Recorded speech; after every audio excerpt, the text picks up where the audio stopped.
আরও করা হলো গ্যাস বুকিং। মধ্যপ্রাচ্যের অস্থির অবস্থার জেরে গ্যাস সিলিন্ডারের দাম ইতিমধ্যে বৃদ্ধি করেছে তেল সংস্থাগুলি। এবার গ্যাস বুকিং নিয়েও করা হলো সরকার। সাধারণ পরিবারে যে রান্নার গ্যাসের 14.2 কেজি সিলিন্ডার ব্যবহার হয় তার বুকিং নিয়ে আরও কড়া অবস্থান নিল কেন্দ্র। রান্নার গ্যাস বুকিং 21 দিন থেকে বাড়িয়ে 25 দিন করে দিল তারা। মধ্যপ্রাচ্যের পরিস্থিতির বিবেচনা করে একটা প্যানিক বুকিং চলছিল ভারত জুড়ে, যার কোনো প্রয়োজন নেই বলে মনে করছে কেন্দ্র।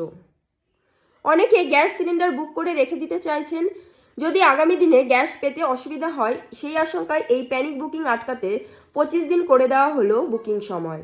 কারণ সরকার মনে করছে একটি সাধারণ পরিবারের বছরে 7 থেকে 8টি সিলিন্ডার প্রয়োজন হয়। মোটামুটি একটি সিলিন্ডার 6 সপ্তাহ চলে।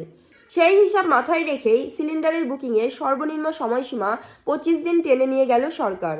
অন্যদিকে সাধারণ মানুষকে আশ্বস্ত করতে সরকার তরফে এটাও জানানো হয়েছে ভারতে পর্যাপ্ত এলপিজি রয়েছে।